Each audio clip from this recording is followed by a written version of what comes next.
hello' everyone প্ৰথমে মই আপোনালোক সকলোকে স্বাগতম জনাইছোঁ আজি ব্ৰকলি আৰু কণীৰে বনাব পৰা এটা ৰেচিপি আগবঢ়াইছোঁ আমি সকলোৱে জানো ব্ৰকলি আমাৰ স্বাস্থ্যৰ কাৰণে খুবেই উপকাৰী ইয়াত যথেষ্ট পৰিমাণে ফাইবাৰ ভিটামিন মিনাৰেলছ আদি নিউট্ৰিয়েণ্টছ থাকে আৰু এইটো সময়ত যথেষ্ট পৰিমাণে পোৱা যায় গতিকে এই ৰেচিপিটো ভাল পালে কেতিয়াবা বনাব পাৰিব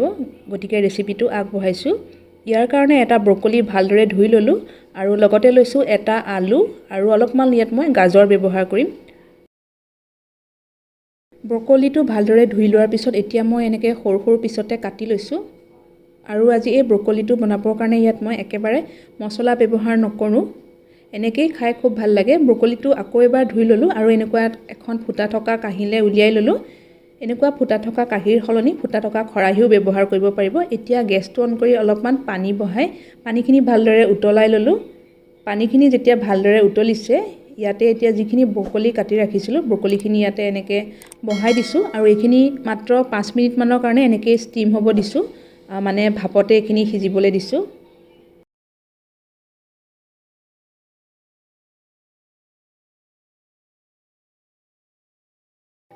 প্ৰায় 5 মিনিটমানৰ পাছত ব্ৰকলিখিনি চেক কৰিছোঁ আৰু এইখিনি বহুত বেছি সিজিবও দিব নালাগে ব্ৰকলিখিনি আগতকৈ অলপ কোমল হৈ পৰিছে বহুত বেছি সিজিলে ইয়াত থকা নিউট্ৰিয়েণ্টছটো নাইকিয়া হৈ পৰিব গতিকে এইখিনি হৈ গৈছে এতিয়া গেছটো অফ কৰি দিছোঁ এতিয়া গেছটো অন কৰি এখন কেৰাহী পাতি দিছোঁ আৰু ইয়াতে মিঠাতেল দি তেলখিনি ভালদৰে গৰম হ'ব দিছোঁ ইয়াত আপোনালোকে মিঠাতেলৰ সলনি ৰিফাইন তেলো ব্যৱহাৰ কৰিব পাৰে আৰু আলু আৰু গাজৰখিনিও কাটি ল'লোঁ অলপ সৰু সৰুকৈ তেলখিনি যেতিয়া গৰম হৈছে ইয়াতে অলপমান গোটা জিৰা দি ভালদৰে ফুটিবলৈ দিছোঁ এতিয়া ইয়াত এটা সৰু সৰুকৈ কাটি ৰখা পিঁয়াজ দিছোঁ আৰু পিঁয়াজখিনি অকণমান ফ্ৰাই কৰি লৈছোঁ পিঁয়াজখিনি অলপমান ফ্ৰাই কৰি লোৱাৰ পিছত ইয়াত এতিয়া কাটি ৰখা গাজৰ আৰু আলুখিনি দি দিছোঁ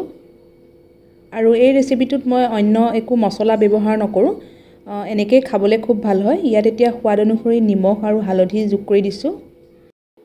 ইয়াত সৰু সৰুকৈ কেঁচা জলকীয়াও কাটি দিব পাৰে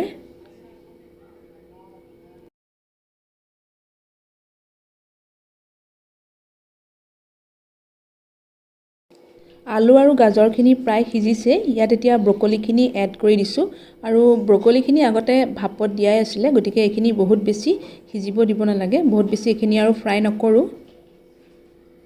গোটেইখিনি এবাৰ ভালদৰে মিক্স কৰি লৈছোঁ প্ৰায় 2 মিনিটমান সময়ৰ কাৰণে এইখিনি এনেকৈ ভাজি লৈছোঁ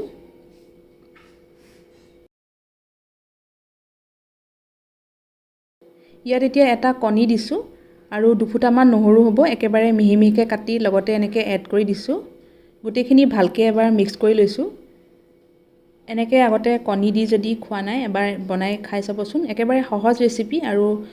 খাবলৈ খুব ভাল লাগে আৰু একেবাৰে লাষ্টত ইয়াত অলপমান সৰু সৰুকৈ কাটি ৰখা পিঁয়াজৰ পাত যোগ কৰি দিছোঁ আৰু গেছটো অফ কৰি দিছোঁ আৰু এনেকৈ ব্ৰকলি বনাই ৰুটি লুচি ভাত সকলোৰে লগতে খাব পাৰে আগতে বনোৱা নাই যদি এইবাৰ এনেকৈ এবাৰ বনাই খাই চাব আৰু ৰেচিপিটো কেনেকুৱা পাইছে কমেণ্টত নিশ্চয় জনাব যদি ৰেচিপিটো চাই ভাল পাইছে ভিডিঅ'টো লাইক আৰু শ্বেয়াৰ কৰিব লগতে নতুন নতুন ৰেচিপিৰ নটিফিকেশ্যনবিলাক পাই থাকিবৰ কাৰণে চেনেলটোত ছাবস্ক্ৰাইব কৰি থ'ব কাষতে থকা বেলটো প্ৰেছ কৰিব তেতিয়া মোৰ আহিবলগীয়া সকলোবোৰ ভিডিঅ'ৰ নটিফিকেশ্যনবিলাক আপোনালোকে পোনপ্ৰথমেই পাব আৰু ভিডিঅ'টো চোৱাৰ কাৰণে আপোনালোকক বহুত ধন্যবাদ জনাইছোঁ